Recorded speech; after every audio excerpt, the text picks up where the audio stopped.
Market crisis will not be solved by monetary policy alone. Those brave souls that have been buying into the recent rout in markets have a rallying cry that policymakers will come to their aid.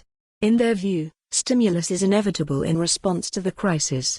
However, there remains considerable debate on how this stimulus should happen and whether it will work. There is little doubt that looser monetary policy is on the table. J.P. Morgan Asset Management Chief Market Strategist for EMEA Karen Ward says, "We have heard from the central banks that they are willing to work preemptively. We had an emergency rate cut from the Federal Reserve. We will see more rate cuts from the other central banks and other unconventional policy."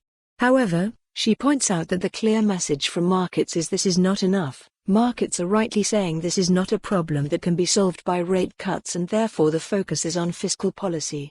What can the governments deploy that will support business and limit the long-term ramifications? The market is looking for that fiscal intervention. This crisis is different. Why aren't conventional monetary policy measures likely to work? Quantitative easing has worked by central banks buying government and corporate bonds. The banks and insurance companies selling those bonds have money in their coffers and are therefore more likely to lend to businesses and individuals.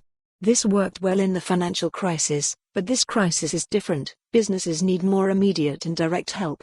If a restaurateur has empty tables, he doesn't need the bank to lend him money to grow, he needs short-term direct support to pay bills. Ward says that the problem for markets today is they don't know when governments will come forward with interventions that are sufficiently large and timely.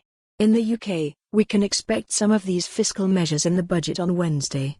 Chancellor Rishi Sunak, for example, has already said he will raise the employment allowance, giving businesses a short-term reprieve from the pressures of a higher minimum wage and the coronavirus.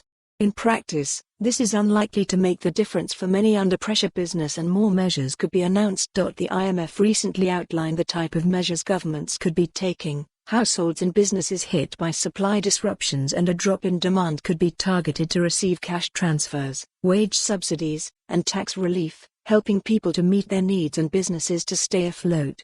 For example, among other measures, Italy has extended tax deadlines for companies in affected areas and broadened the wage supplementation fund to provide income support to laid-off workers. Korea has introduced wage subsidies for small merchants and increased allowances for home care and job seekers, and China has temporarily waived Social Security contributions. For more on this story, visit the news article link.